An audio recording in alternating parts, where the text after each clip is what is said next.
Welcome to Mixtape Monday. I'm Annabelle. I'm a tarot practitioner and psychic for over 35 years. And this is my weekly video where you get to kick your week off and I answer questions from the chat. So hope you guys had a great and restful weekend. We are going to start out with something new. I've got a new feature that's going to be in my posts. I'm going to do a deck of the week every week. We're going to focus on this deck most of the week. I'll still use my Rider-Waite to clarify and use that as necessary. But this week, we are going to feature the deck. This is the Tarot of the Witches, and it's by Fergus Hall. One of the reasons I picked this deck is because it's highly recognizable. It was created, I believe, for Live and Let Die, the James Bond film. Jane Seymour was playing solitaire with it, and it's my understanding that this deck was created for that movie. So a little bit of fun stuff. I bought this deck way back when in 1989 or 1990. So I did smudge it with some incense. I like to use Nag Champa as my daily incense. And I also did something which is called sorting. You sort the deck back into its original state. So it is going to get a little bit of a shuffle, but we're going to talk about some of the interesting questions that I have in my community post. As usual, I have the regular contributors, the Sophie Kent's in there. Hi, Sophie. So I hope you guys are enjoying the new astrology addition to the channel. All week, you are going to get little shorts that are going to give you some inspiration for individual signs all week. And let's get started. I'm going to bring up that card view. As always, if you're new here, please consider subscribing. I am steaming toward 10,000 subscribers, and we're always adding more value to this channel. So if you have questions, drop them in this chat down below. I'll also give you guys an opportunity to add some questions in a community post as well. First question we are going to tackle. This is going to take us into the Wayback Machine. It is from Glass Eyes 074. Unrelated to the topic of the video, Glass Eyes had commented on my Nicole Brown Simpson Wicked Wednesday video. If you want to go watch that, head on over to my Wicked Wednesdays and go view it. She wants to know about the relationship between Doris Day and Rock Hudson. They starred in a few movies together, and they were friends until his death. I have always wondered why they became friends when they seem to have such different personalities and lifestyles. What brought them together, and what did they like about each other? I love this question. I love history. I love gossip. I love old school Hollywood gossip most of all. Doris Day, one of my favorites. Rock Hudson, one of the most intriguing characters I have ever read on myself. So let's giddy up, Buttercup. We are going to read in reversals for this. So let's start out with what brought them together. The Knight of Coins. Now, that's an interesting little drop there, isn't it? Crossing it.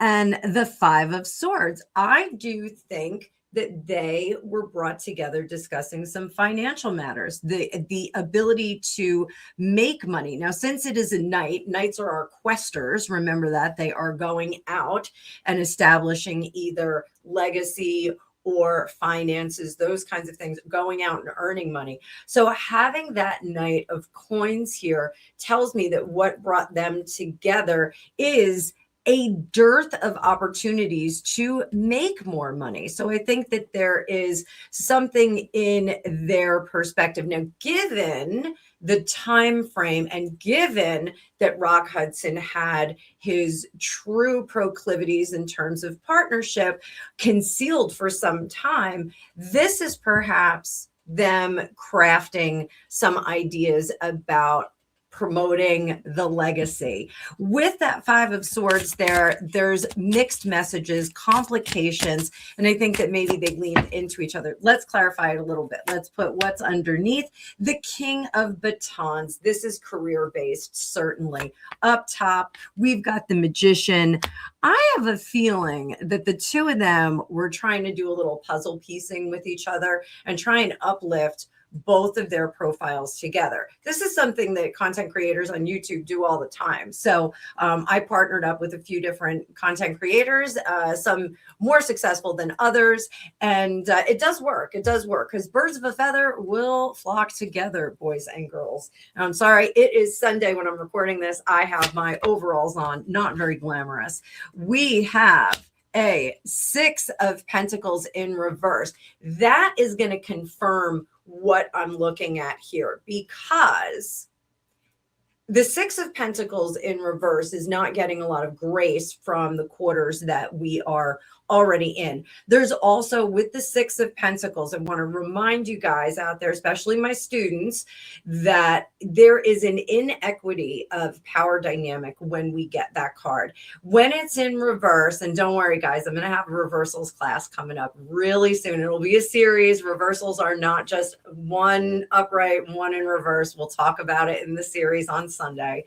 But there's an inequity of power dynamic there. So when we get that in reverse, in what I call the suitcase position, and this is something that we have to either unpack or pack in our suitcase from our past, I think that I strongly get it intuitively that it was Rock Hudson that just wasn't getting the kind of traction that he wanted to out of Hollywood, wanted to sink his teeth in. I know he was a huge star, like, don't come for me there, but I think he was looking for a bit more there. And I think he was trying to lean into Doris Day a little bit to get some insight, not necessarily a boost from her, but some insight from her. What is the outcome card? High Priestess. I do think that they both were exploring some instincts, some natural moves that they could make to uplift that profile. So maybe and I don't think that Rock Hudson saw Doris Day as having the power dynamic. I think that they both were seeing the power dynamic of the machine of Hollywood affecting both of them. And they were strategizing together to see what they could do to kind of extend their careers, improve their Q rating, those kinds of things. So very, very interesting that we have the Magician in reverse. I think that they were creating an alliance together to kind of work through maybe a dry patch of Q rating or a dry patch of interest in what they were doing and what their careers were doing. So pretty cool.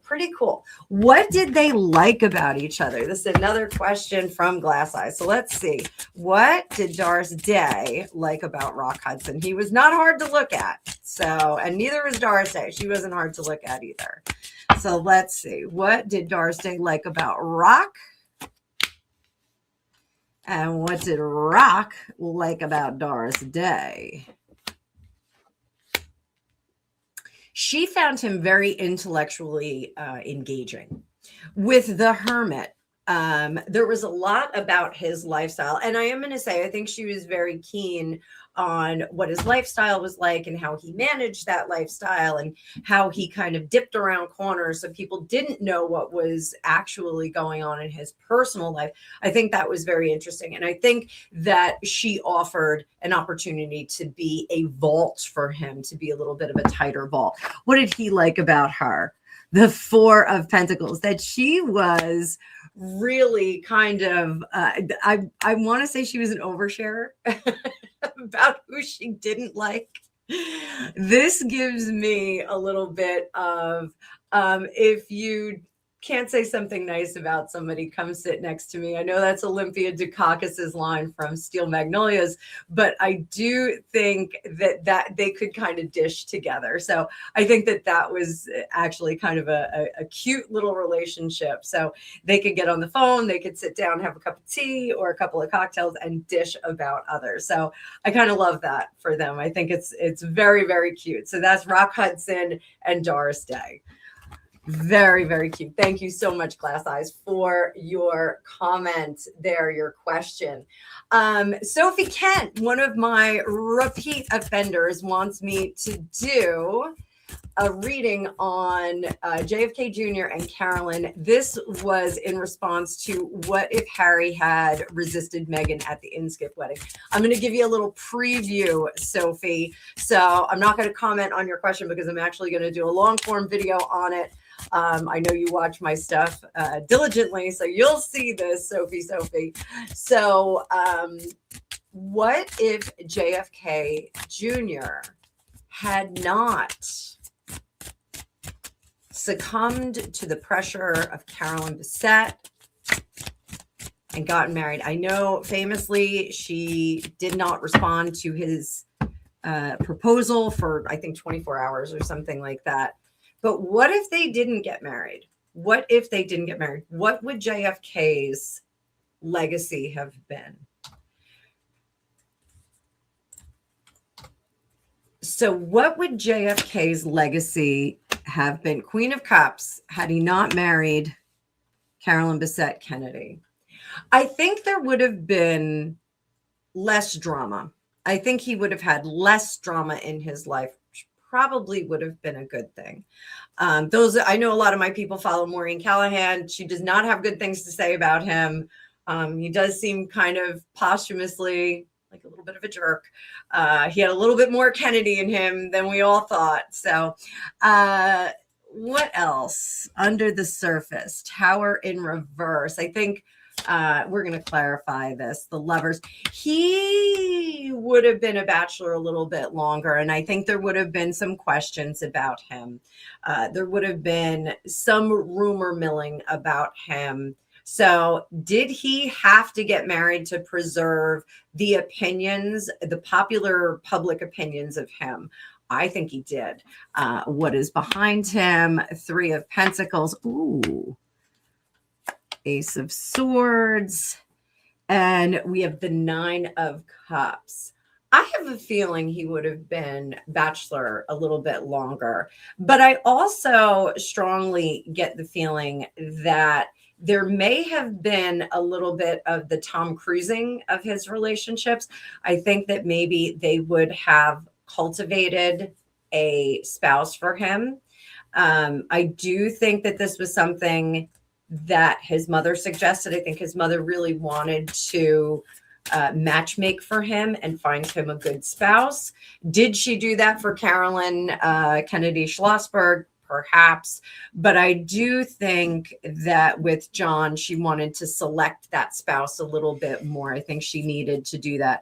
So would he have been this like Playboy American Prince? Playboy American Prince.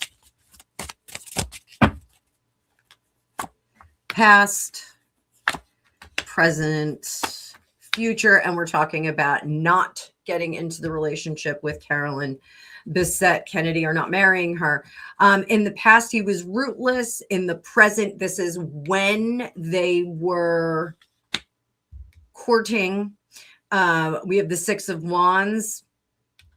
I think the failure, if we could call a failure of that relationship, I think it would have been pretty damaging to him. But I also think that they could have opened up the doors. I do think there would have been some rumors about his particular proclivities, but I think, it's almost like the Cinderella story. Like, I know Prince Charming and Cinderella had all of these suitors that were lining up. And I think like that almost would have been an interesting thing. We probably would have said a boon in real estate and the job market for young ladies like scrambling into New York City at the time to go see him and try and get their hooks in a Kennedy.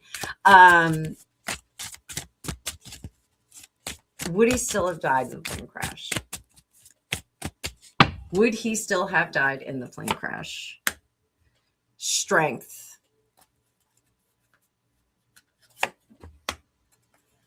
Sun, 7 of Pentacles, and 2 of Cups, and over there, King of Coins. Unpopular opinion. I think he would have been less distracted on that flight. Should he have been flying that plane? No. He had a broken foot, broken ankle, broken leg, something. He also was on pain medication, allegedly.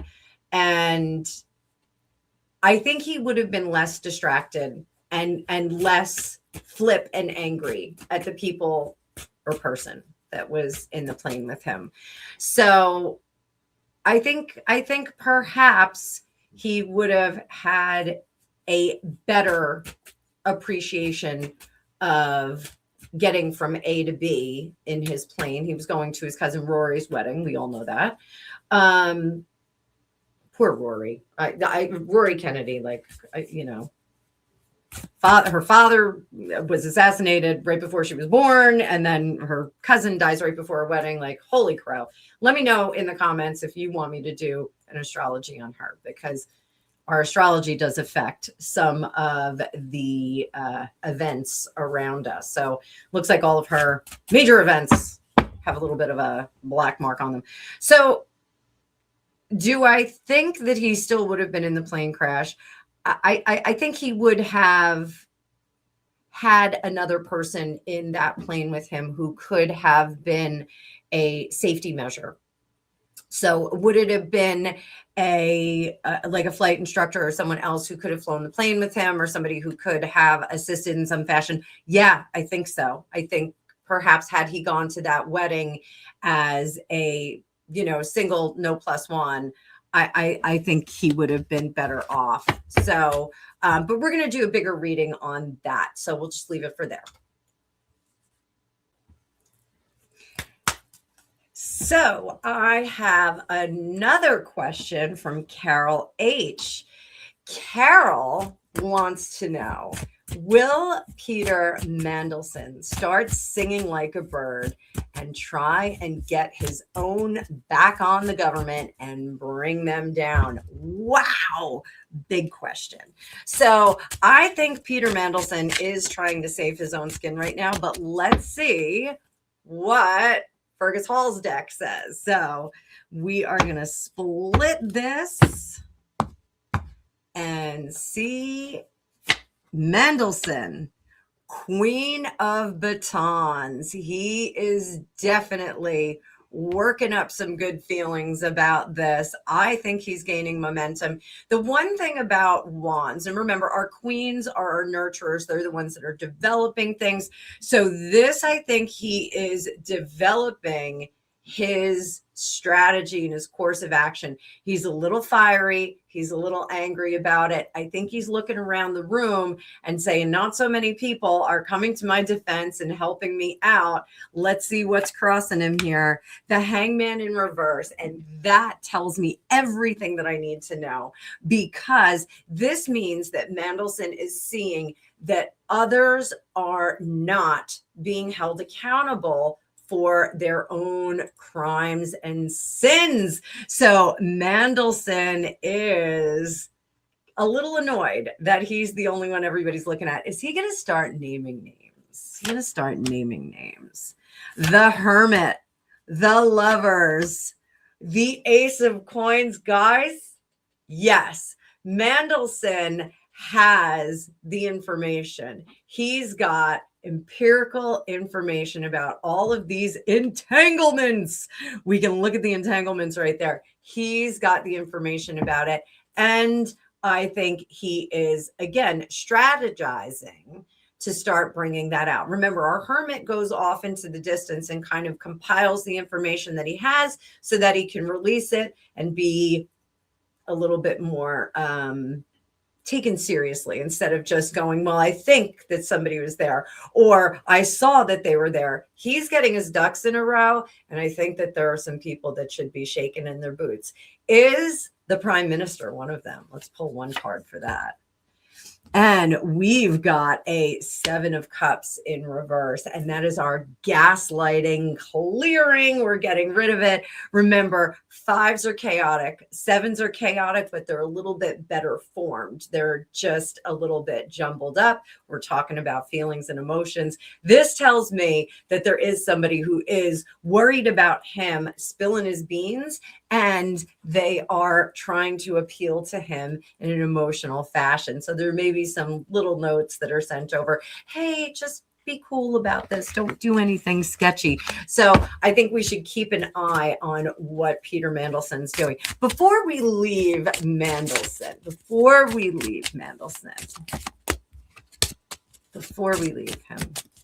what is the strategy that he has right now? Strategy for survival. Is he ready to quit or is he ready to fight? 7 of Wands in reverse. 7 of Wands. We get a lot of 7s here, guys. We're getting some 7s with Mendelson. The 7 of Wands is about balancing. It's about getting comfortable. Think about being on a balance beam. You're a gymnast on a balance beam.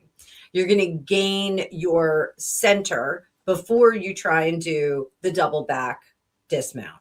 So here he is trying to get his ducks in a row. He's trying to make sure that he doesn't get up there and defend himself on any kind of public platform. I'm not just talking about, going in front of a jury or going in front of a professional panel or anything like that. He is trying to get a hold of his emotions right now and kind of settle down. I do get that there's a certain amount of panic with him because I think that the one photo that we saw looks bad, but I think that there's more information out there that looks worse.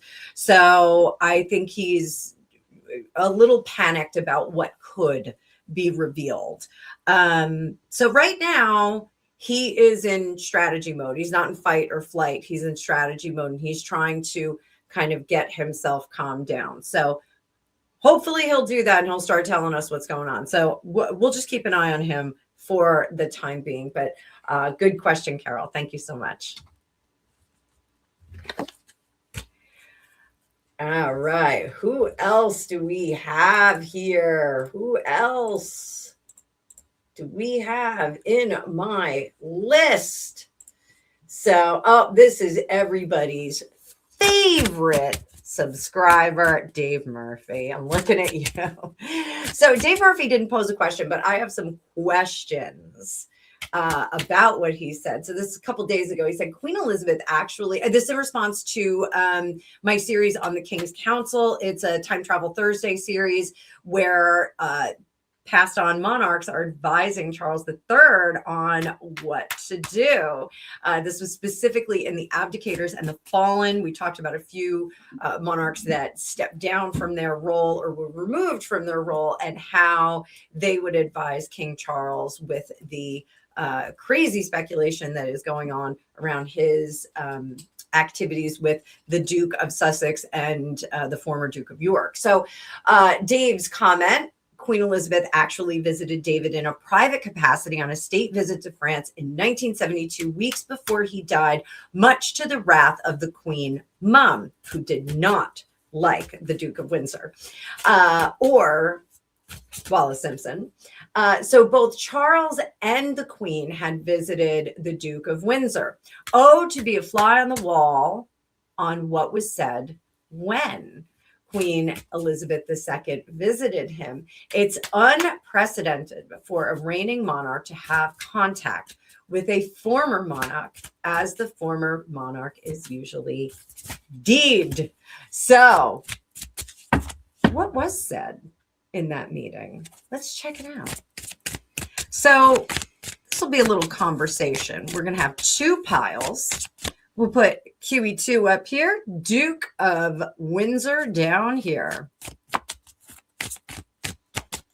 And so this was just a few weeks before he passed away. And that is such a precious time when someone is ending their days. You want to make sure you get over there and visit. So she went there, her intent, Knight of Cups, and the Six of Cups. She went there to honor him as a monarch that abdicated. I think she went there with the intent of saying you would have been king. This would have been a different situation had you not. Unprecedented indeed. I think this attitude is extremely unprecedented in something like that. David's response. Two of Swords. I chose a different path, and I have no regrets. Isn't that something? I'm kind of surprised that there's no regrets here. I really thought that David would have been a bit more regretful on his deathbed. Her response to that,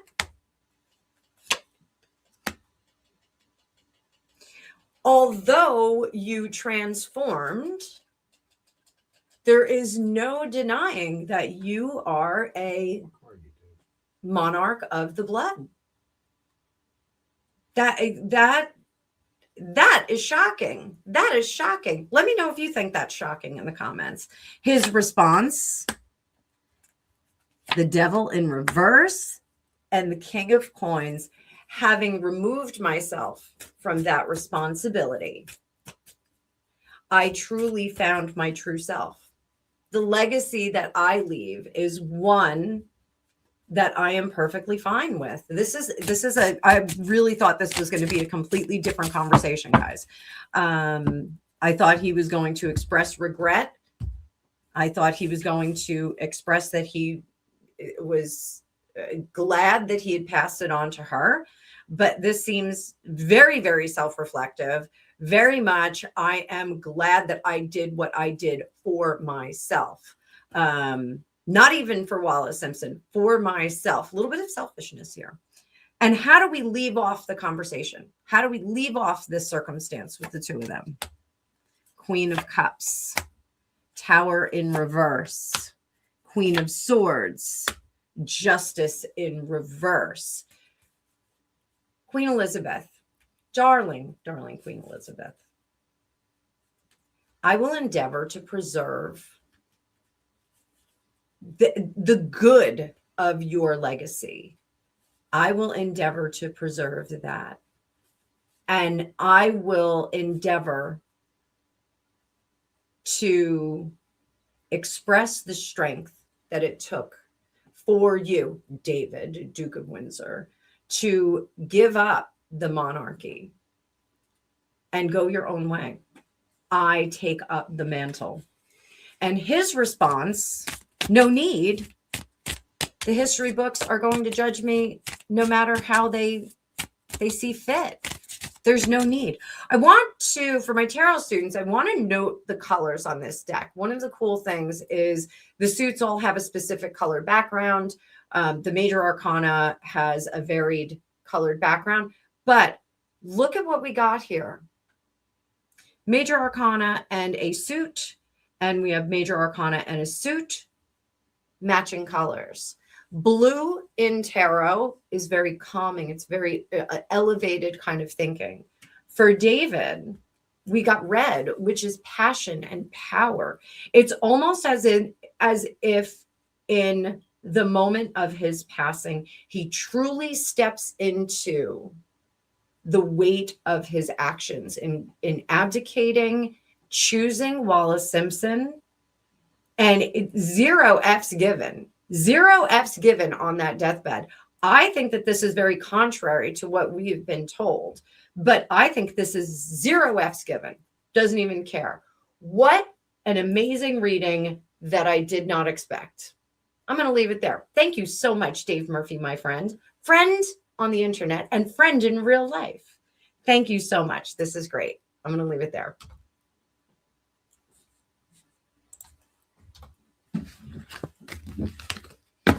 clean up our real estate.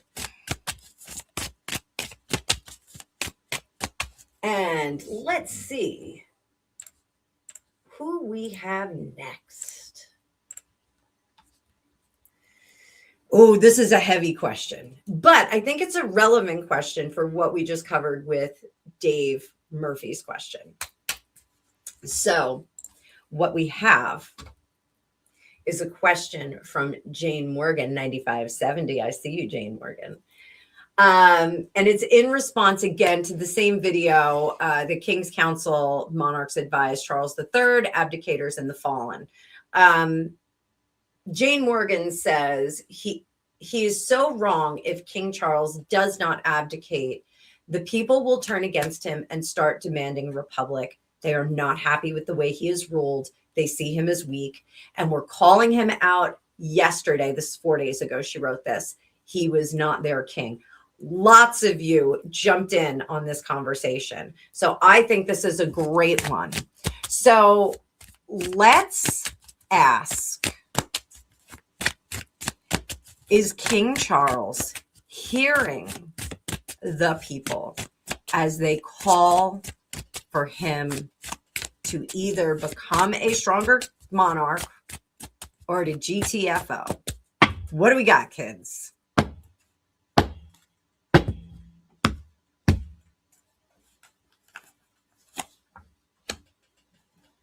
Five of Swords. That is a lot of conflict, kids. A lot of conflict. And the Empress. He's not thinking like an emperor. The Emperor makes the hard decisions. And the Empress, much like the kings and queens in our tarot court, the Queen's whisper, the King's shout, our empresses are more gentle, and they are taking ideas that are weak and young and youthful and developing them.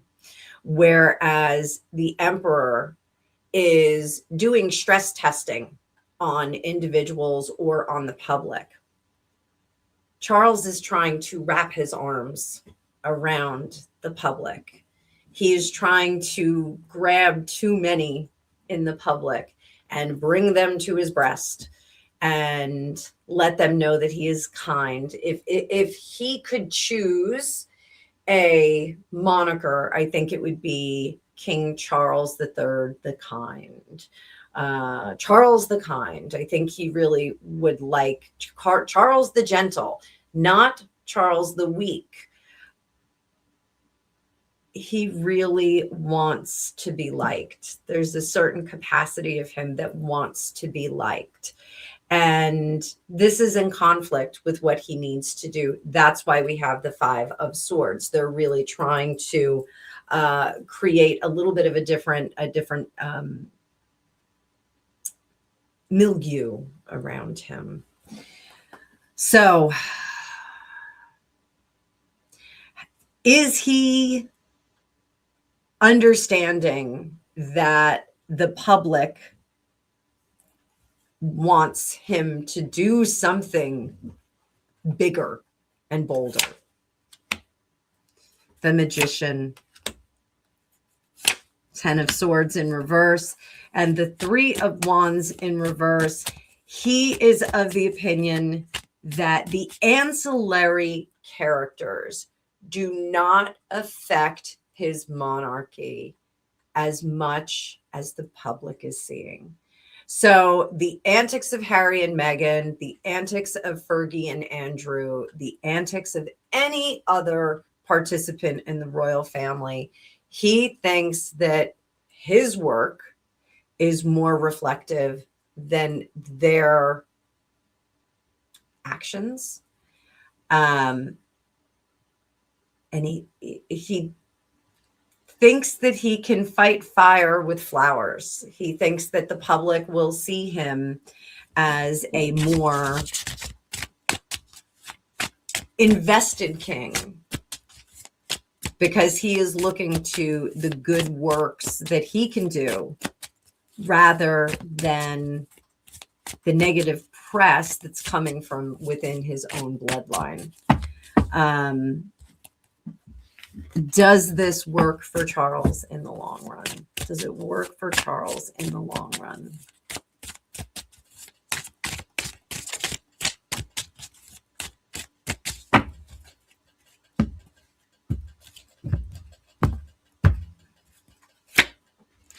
The Magician. I shuffled them, guys. 10 of Swords in reverse and the 3 of Wands in reverse. This is a tarot moment.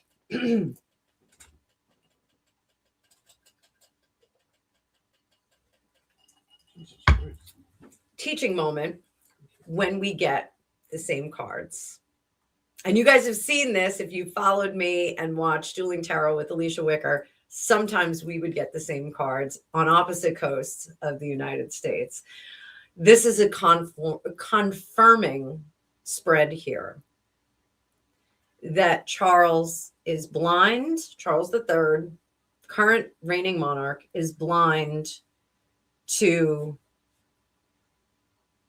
the really definitive opinions of the public. He is blind to it. And he is listening to the people that are telling him this is the way. Unfortunately, I do think some of those people are a little bit old school. I don't think that he'll step down because he thinks that he can manage this. In the moment, I don't think he's going to step down in the moment. I do think soft regency is a factor. And I think that we will see a soft regency. Will we see a declared regency? I don't think so. I don't think that the monarchy will go in that direction because I think they'll see it as weakness. Those of you that have been with me for some time know that I did a reading on Queen Margrethe when she abdicated. And I did say that I did a reading and Camilla and Charles were very keen on the things that were going on with Queen Margrethe and entertaining the idea of retirement or abdication or soft regency or actual regency. I'm doing all these air quotes. I think that they were both very keen on that idea.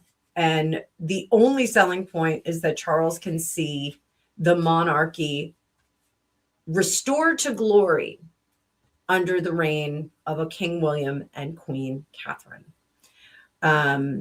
Does that hurt the ego? Yes. For a Scorpio like him, that's going to be a problem, especially giving it over to a Cancerian. William is a Cancerian like me, who Scorpios tend to think that we're a little bit weak. We're a lot like them, but they tend to think that we're a little bit weak and that we don't have the same kind of pinchers that they have. So I don't think that Charles is going to follow the emotional vibe of the public right now. I think he really thinks that he can overcome any of the negativity that's been pointed in his direction. So exciting stuff going on. We'll have to pay a little bit closer attention. And I think I'm going to leave that there. So this has been your Mixtape Monday, guys. So I hope that you enjoyed this. I hope you enjoy the Fergus Hall Witches Tarot for this week. Brightly colored. I never used this deck on my channel so far. So this is a debut on my channel. So I hope you guys like it. If you are a new reader, one of the things I want to caution you about is this is more like a Marseille deck. It does not have the Rider-Waite imagery on the minor arcana. So if you're starting out, you're going to have to lean real heavily into your numerology and follow some of my teaching in Teaspoon of Tarot. I have a Teaspoon of Tarot playlist. You can follow it there. But for the rest of you, thank you for your questions. And if you'd like your own magical reading with me, there's a few different ways you can do that. You can go to my About section. You can check out my website. You can check out my Calendly link and see my availability for private readings. You can book straight through there. Or you can follow me on over to Hypsee. Hypsee is like Uber for psychics. I have live hours on there. I'm going to be putting up some different hour structures on there for this week. And I do have a spring breaker home, so I want to spend a lot of time with her. And I have a few things that I have to do for Angus heading off to college next year. So thank you so much for being here. I know you have a lot of choices for your news, entertainment, gossip, royal, psychic readings. YouTube is the #1 streaming platform on the planet.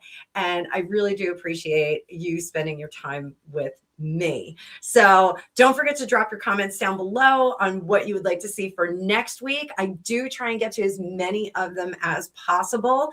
I get a lot of questions. You can also email me at fortunecookiestarot@gmail.com if you want to drop a question into my inbox. It's a little quiet. And let me know if you want me to drop your name or you want me to keep you anonymous, because I typically like to drop your name. So until next week, guys, I will see you in the future.